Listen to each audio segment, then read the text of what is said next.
Controversial opinions. The B&M Surf Coaster will be B&M's best model. Now here's the thing, we barely know that much about the surf coaster. We pretty much just have one image, some leans, and some very speculative coaster enthusiasts. But the rumor on the street is that it's a launch coaster, so we're going to talk about it today as if it is a launch coaster. So I know I put this at number 4 in my list of ranking the manufacturers, but now that I think of it, I was being a little stupid. I'm going to go ahead and say that the surf coaster is actually moving up ahead of the axis, and I'm gonna say it's better than the inverting GCIs. Yeah, sorry guys, I know how much you hate B&M, but this is called controversial opinions for a reason. Anyways, I think the surf coaster will be B&M's best model when it opens up. Better than their hypers, gigas, inverts, the whole shablam. Out of all of this will be the best. And it's for a couple of reasons. First of all, we're finally going to see new types of elements on the B&M. B&M has used the same cookie cutter elements on pretty much all of their loopers, and a lot of people criticize them for that. But I feel like you can't really do that with launch coasters. I mean, you could. It would be really easy to. Like, you could just do a launch into a loop, then a dive loop, then a zero G roll, etc., etc. But that's not really smart with launch coasters. The thing is, the launch coaster market has become very competitive. Intamin no longer controls everything with their hydraulic and blitz coasters. Now there are a lot more competitors like Mack,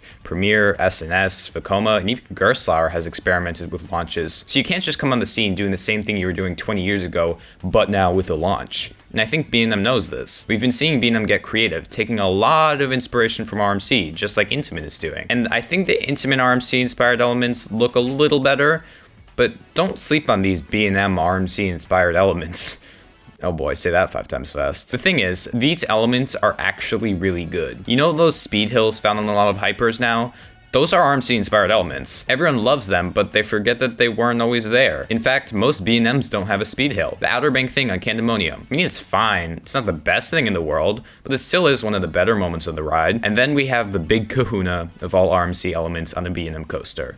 Orion. Orion is just a bunch of RMC elements on a B&M Giga. I mean, just look at it. You got a giant wave turn. Is it good? Well, no, but is it unique? Yes. You got a speed hill like I was talking about before. You got that last off-axis airtime hill thing into the brakes that most people consider the best part of the ride. Wait. I mean, I'm just saying. Everyone praises Orion's last element. Well, now imagine doing that back to back, lower to the ground and with faster pacing because of more whip with the 2 across seating. B&M is going to be incorporating more of these unique elements into their designs, and Orion was just a little taste of that. I truly believe the surf coaster will be that idea taken to the next level. I think the only cookie cutter B&M elements we could see on the surf coaster are the zero G rolls just because they're so good, and maybe Immelmans. I don't know, those seem to be popping up more on Intamins and those new generation Vekomas. But other than that, it's fair game. We could see zero G stalls in a B&M, or ejector hills, or maybe an actual wave turn. You know, ones that might give some airtime. That would be nice. But no matter what you say, B&M is the gold standard in the industry, and seeing that they're experimenting with these new foreign concepts is really cool. You can't build anything great unless you step out of your comfort zone, and it looks like B&M is finally doing that. The next thing I would like to talk about are the launches themselves. Now, while these aren't redefining the wheel, B&M launches have always been intriguing to me. There are only 2. One is on an incline with a tire system, so we're not really going to talk about that, and the other is on a wing coaster of all things. B&M, why did you do this? This is your prototype for your brand new model. It doesn't make sense, but whatever. We're just going to assume they're going to use the same LSM system on the surf coaster as they do on Thunderbird. Now, judging off of what people say and the POVs, this actually looks like a really solid launch. Just look at it side to side with Maverick's launch. It actually looks kind of similar with the initial kick and its rate of acceleration. If a B&M launch coaster's launch was as forceful, or at least as close to as forceful as an Intamin launch, then this would be a huge plus for the model. The biggest problem with most launch coasters right now is ironically the launches themselves. Mack launches are a laughingstock, and even Premier launches aren't anything to get super excited about. Intamin does it right though.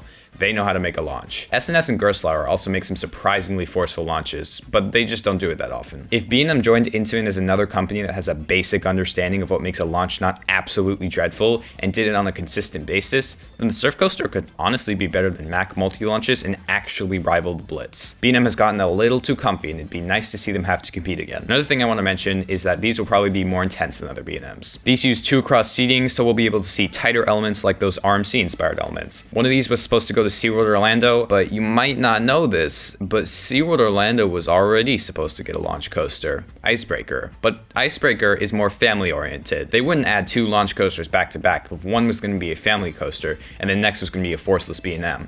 This means this is going to be a bit more intense than Icebreaker, and considering Icebreaker already looks to be a family coaster on the wild side, that means the surf coaster's intensity is going to be more extreme than B&M is used to. Now I do want to address this because I know someone will bring this up. Someone in the comments has already typed, well, no bro, because vest restraints suck. And to that person, I want to ask you this. Since when did restraints break a ride model? If bad restraints made a ride model bad, then Intamin would have gone bankrupt a long time ago. And even Premier and Mac are guilty of not having great restraints. The Premier comfort collars are actually agony to put on, and Mac multi-launches over the lap bar thingies tighten after like 1 inversion. And when you're building coasters built around inversion, that's kind of an issue. The point is, even though vest restraints aren't great, there are a lot of other launch coasters with on par or worse restraints than the B&M vest restraints. But what makes this the best ride model that B&M has to offer? What makes it better than their hypers, gigas, inverts, dives, wings, flyers, all of that? Well, it comes down to one word: simplicity. Now I might lose you here, but let me try and explain. Coaster enthusiasts actually prefer simplicity. Simple ride models and layouts usually triumph over the complicated ones. Not always, but like most of the time people prefer simple rides. Look at RMCs. Yes, their layouts are kind of cuckoo for Cocoa Puffs, but the ride system is very simple. It's just a sit-down ride. That's it. Not floorless, not sitting down with a spin, not inverted. You just sit down with a lap bar and the layout does the talking. The hydraulic launch coaster is arguably Intamin's most successful concept, and while the hydraulic launch itself is very complicated, the layouts are probably as basic as it gets. Most just go into a top hat after the launch and then into the brakes. The only one that actually does a lot after is Storm Runner.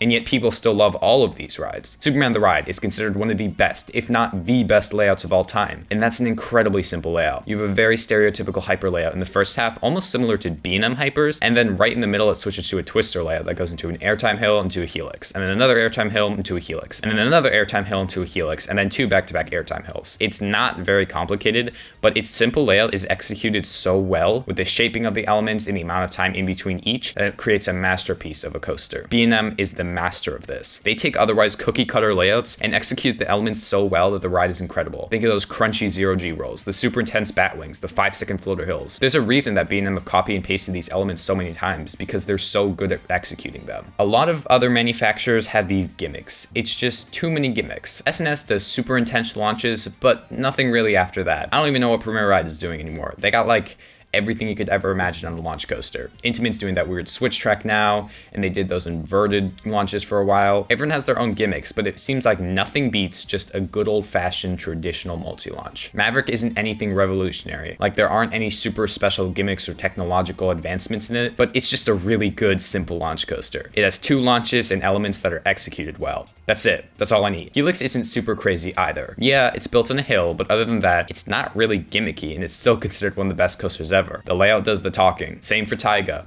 In fact, most Intamin Blitz coasters are a good example of this. B&M surf coasters could look a lot like those newer Intamin Blitz coasters we're seeing overseas. Maybe not quite as intense, but with the type of RMC elements we're seeing on B&M coasters, I mean, it's very possible they could be the new simple Blitz coasters while Intamin moves on to the switch track stuff. I myself would prefer Intamin Blitz coasters over all of B&M's concepts. There are just so many good simple Blitz coasters. Maverick, Taiga, Terran, Ice Speed, Steel Dolphin. If B&M surf coasters are at the quality of these, then yeah, I think it would be their best model. It'll have the most unique elements, it'll be executed perfectly, and the launches will be different from all of other B&M's coasters. The performance ceiling for a launch coaster is just really high, and B&M is usually pushing up against that ceiling with all their models, and this looks like no exception. So yeah, that's it for me today. I want to hear what you guys think. Do you agree?